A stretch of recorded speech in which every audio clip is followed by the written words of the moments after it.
السلام عليكم ورحمة الله. الجيش الجزائري يسترجع أراضي جزائرية في الحدود المغربية والمغاربة زعفانين. أهلا وسهلا بكم إخواني إلى هذا الموعد الجديد. إذن الأخبار كلها اليوم تتحدث عن هذا الأمر، استرجاع الجيش الجزائري أراضيه في منطقة مسماة واحد قصر إيش. الزلاجية والمؤثرين والصحافة وكذلك بعض الصفحات المغربية تقول بأن الجيش الجزائري اعتدى على هؤلاء الفلاحين، وأن اتفاقية 1972 تبين الحدود وتشترط أن يتم ترسيم الحدود من الجانبين، ولكن في الحقيقة هذه أراضي جزائرية. هذه الأراضي هي ملك للجزائر، كانت تتعاطف مع الجيران مع المروك وتسمح لهم باستغلالها فقط لحسن الجوار وتعاطفا مع هؤلاء الفلاحين. كانت تسمح لهم باستغلال الأراضي الجزائرية في الفلاحة، لأن الحقيقة أن المباني هي موجودة داخل المروك، ولكن هؤلاء الفلاحين كانوا يستغلون أراضي جزائرية مثل ما كان الحال في العرجة، ولكن الجزائر استرجعها بمكبر الصوت، واليوم يسترجع أيضا هذه الأراضي في قصر إيش استعمال الميترا والجير، لم نستعمل أمر آخر. إذن المفروض هؤلاء الفلاحين أو المغاربة بصفة عامة أن يشكروا الجزائر، لأنها لسنوات طويلة سمحت لهؤلاء الفلاحين باستغلال أراضيها، سمحت لهم أن يأكلوا من خيرات الجزائر، لم تحاسبهم. ولكن الآن انتهى الأمر. لماذا؟ لأنه أنتم السبب. لما يتم استغلال تعاطف الجزائريين والسماح لهم بدخول الحدود والخروج منها باستغلالها لأمور أخرى مثل التهريب، تهريب المخدرات، تهريب ربما الأسلحة، تهريب الكثير من الأمور. وقد رأينا منذ أسبوع ماذا حصل، والعملية التي قام بها الجيش الجزائري بالقضاء على مهربين كانوا يلبسون عباءة فلاحين ولكنهم في الحقيقة مهربين، يستعملون المناظير كذلك أسلحة، وأيضا يهربون المخدرات. إذن الجزائر استرجعت أراضيها، والمراركة لم يشكروا الجزائر كالعادة. رأيناهم من قبل لما كانوا يستغلون أنبوب الغاز الجزائري، كانوا يسرقون منه، كانوا يأخذون منه بالمجان، حتى النصيب الذي تبيعه لهم الجزائر برخص التراب. كانوا يستفزون الاتحاد الأوروبي ويستغلون الغاز الجزائري من أجل أخذ امتيازات من الأوروبيين. وبعد أن قطعت الجزائر هذا الأمر لم يشكروا الجزائر، بل اعتبروا وكأن الغاز ملكهم، غضبوا وهاجموا الجزائر وسبوا الجزائر، سبوا الشهداء إلى آخره. أنتم تعرفون الحكاية. إذن الجزائر تسترجع أراضيها، وهذا حق أصيل. ولكن السؤال مطروح، لماذا المروك دائما يحاول يشيع أمر أن ترسيم الحدود لن يتم إلا إذا أعطيتمونا نصيب من خارج بلاد، مثل ما اتفق الحسن الثاني مع هواري بومدين، هذا بحسب الرواية المغربية. لكن السؤال، لماذا دائما أنتم تتنازلون عن الحدود مقابل امتيازات سواء سياسية أو اقتصادية؟ تسمحون في كل الصحراء الشرقية وفي هذه الحدود فقط لما تعطيكم الجزائر نصيب من خارج بلاد. وهذا يذكرنا بما فعلتموه مع سبتهم ليبيا التي تنازلتم عنها للإسبان مقابل أن تساعدكم في ملف الصحراء الغربية. وأيضا هناك حكاية لا نعرف إن كانت صحيحة أم لا، حكاية الدراجة النارية التي تنازل عنها ملككم، أخذ الدراجة النارية وتنازل عن جزيرة باداش. أيضا حتى الصحراء الغربية حاولتم أن تقتسموها مع الجزائر وتأخذوا نصفها، حاولتم أن تقتسموها مع موريتانيا وتأخذوا نصفها. لماذا الأرض رخيصة عندكم؟ لماذا تستغنون عن أراضيكم بهذه السهولة؟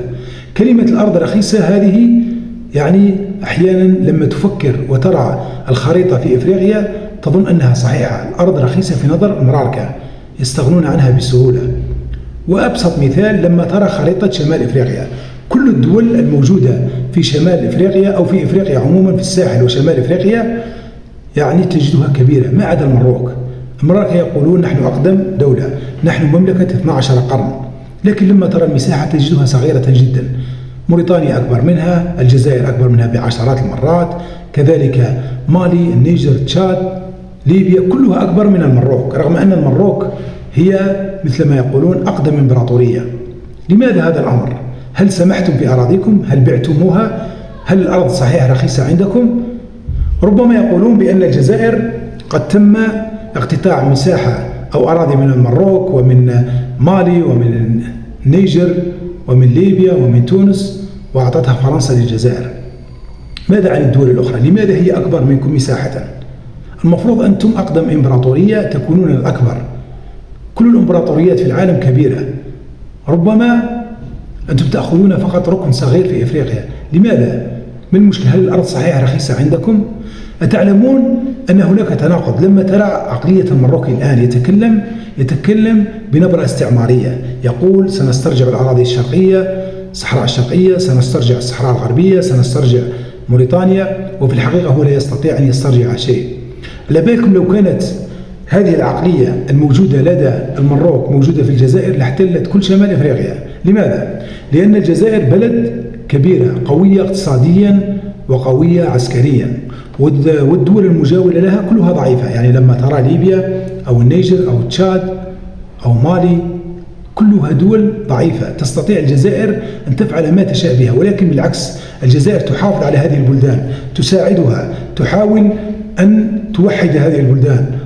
رأيتم ما يحدث في مالي. الجزائر لم تستغل حب الأزواج واحترامهم للجزائر من أجل انقسام في مالي، بل بالعكس كانت دائما تحاول أن تقيم علاقات متوازنة مع الجميع، تحاول أن تجمعهم في صف واحد، أن تكون مصالحة في مالي، أن يبتعدوا عن الأجانب لأنهم هم سبب شر مالي. الجزائر تحافظ على الماليين إلى آخر دقيقة. كذلك في ليبيا الجزائر لم تستغل صداقتها مع طرابلس لكي تعمل فتنة، لا بالعكس الجزائر تنظر للجميع بعين واحدة، تقول لهم دائما توحدوا، تصالحوا، ابتعدوا عن الأجانب، اجتمعوا أنتم فيما بينكم، لا تدخلوا الأجانب بينكم. كل الدول المحيطة بالجزائر رغم ضعفها لكن الجزائر تساعدهم عسكريا ماليا، تحاول أن تصلح بينهم، لأن الجزائر بلد يحب الجيران، يحترم الجيران. أما المروك فرغم أنه لا يمتلك لا مساحة ولا مال ولا جيش، ولكنه تفكيره استعماري، لهذا جلب الكثير من الكيانات إلى أرضه، جلب الكيان الإسرائيلي، جلب فرنسا. الكثير من الدول الآن موجودة أو الكيانات موجودة في المروك. لماذا؟ لأنهم يريدون أن يستعمروا الدول المجاورة لهم، ولكنهم لم يقدروا، يحاولون هذا الأمر مع دول أخرى، ولكن للأسف هذا سينقلب عليهم، لأن من يدخل الأجانب إلى أرضه سيكون مصيره التقسيم. المهم أن الجزائر استرجعت أراضيها وستسترجع كل شبر من أراضيها وترسم حدودها من جانبها. أما أنتم فانتظروا ترامب، ربما سيحميكم أو ربما سيسترجع لكم أراضيكم. ولكن أريد أن أنبهكم إلى شيء. ترامب رغم كرهنا له ورغم أنه يكره العرب ويكره المسلمين ويكره كل ما هو حتى الأفارقة رأيتم كيف يتنمر على الصوماليين، يقول لهم لماذا تأتون فقط الصوماليين؟ لماذا لا يأتون أناس من النرويج أو الدنمارك؟ في تمييز عنصري واضح. ولكن أنتم تحاولون أن تستعينوا بترامب. ترامب يكره شيئين في حياته وهما الشذوذ والمخدرات، وللأسف هذين الأمرين متواجدين بقوة في المروك. ترامب خطف مادورو من فنزويلا بسبب مثل ما يقول تجارة المخدرات.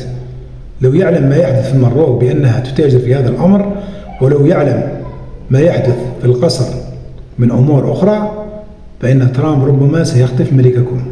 أتعلمون أن الأسلحة التي تأتي الآن إلى المروك، القمر الصناعي، كذلك القواعد العسكرية، وكذلك القبة الحديدية التي أول دولة تقام فيها هي المروك، هي لحماية الكيان، ليست لحماية الشعب الفقير المغربي، هي تحمي فقط الكيان. هل تظنون بأن الكيان سيساعدكم في استرجاع أراضيكم؟ بالعكس الكيان سيأخذ من أراضيكم.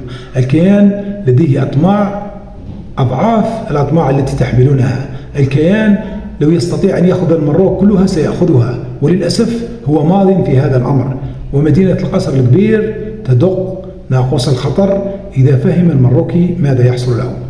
في الأخير أخواني، نتمنى منكم دعمنا عن طريق الاشتراك وكذلك الضغط على زر الإعجاب. نتمنى كل الخير لهذا البلد. تحيا الجزائر، والسلام عليكم ورحمة الله تعالى وبركاته.